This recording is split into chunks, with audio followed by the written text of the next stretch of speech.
ঝোপ ঝাড়ে ফেলেছে এর গোটা শরীর।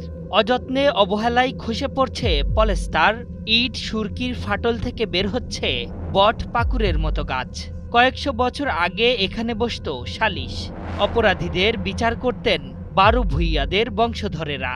অথচ প্রত্নতাত্ত্বিক বিভাগের সুদৃষ্টির অভাবে বারো ভূঁইয়ার উত্তরসূরিদের স্মৃতি বিজড়িত ঐতিহাসিক এই স্থাপনার ইটগুলোতে জমতে শুরু করেছে শ্যাওলা, ঝুলে পড়ছে লতাগুল্ম। হয়তো আর কয়েক বর্ষ পরেই মাটিতে বিলীন হবে আশালাদ খাঁর স্মৃতি বিজড়িত এই সালিশখানাটি।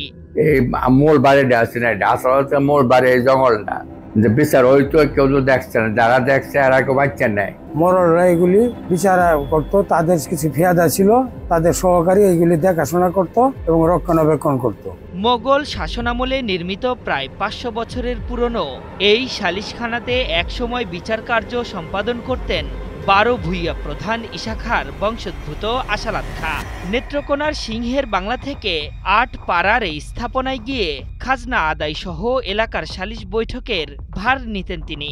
সপ্তাহে একদিন বসা বিচার কার্যে দূর দূরান্ত থেকে আসতেন বিচার প্রার্থীরা।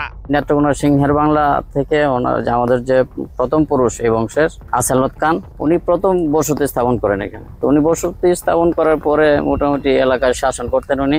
যে এই তো অন্তর থানা আছিল না এই এলাকাতে, আমার পূর্বপুরুষ তারা জমিদার ছিল। এলাকাতে কোনো দুর্ঘটনা হইলে বা আকাম কুকাম হইলে এদেরকে ডাকে না, তারা এনে স্ত্রী বিচার করছে। হয়তো কারো যদি সাজা দেওয়া রয়েছে এনে সাজা দিছে, কারো যদি মারপিট করে সাইডে দেওয়া রয়েছে সাইডে দিছে। এই ধরনের আমরা মুরব্বীরা শুনছি। সময়ের স্রোতে হারিয়ে যাওয়া এই সালিশ কেন্দ্রটির কথা এখনো মানুষের মুখে মুখে ফেরে। ভেঙে পড়া ইমারত আর ঐতিহ্যের বাহক এই সালিশখানায় এক নজর দেখতে প্রতিদিনই ছুটে আসেন দর্শনার্থীরা। আমার জীবনে এখন যা আছে আমি ছোট সময় তাই দেখছি।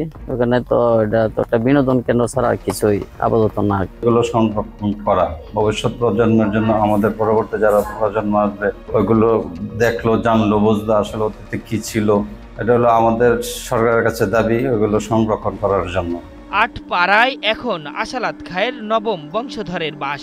তারা মনে করেন এটিকে প্রত্নতত্ত্ব হিসেবে সংরক্ষণ করলে আগামী প্রজন্ম বই এবং ইতিহাসের পাশাপাশি সচোখে অবলোকন করতে পারবে ইতিহাসের নিদর্শন।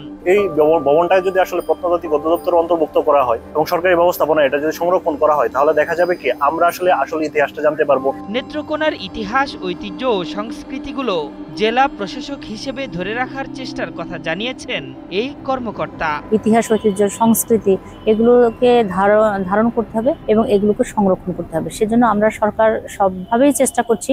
আমাদের হয়তো কিছু সীমাবদ্ধতা থাকতে পারে, কিন্তু আমরা চেষ্টা করি এগুলো পুনরুদ্ধার করব, আমরা ঐতিহ্যগুলো সংরক্ষণ করব। ৫০০ বছরের পুরনো ৮ পাড়ার এই স্থাপনার মতোই জেলায় বেশ কিছু স্মৃতি বিজড়িত নিদর্শন রয়েছে। সেগুলো রক্ষায় প্রশাসন খুব দ্রুত এগিয়ে আসবে, এমনটাই দাবি সকলের। আশরাফুল ইসলাম, ৭১।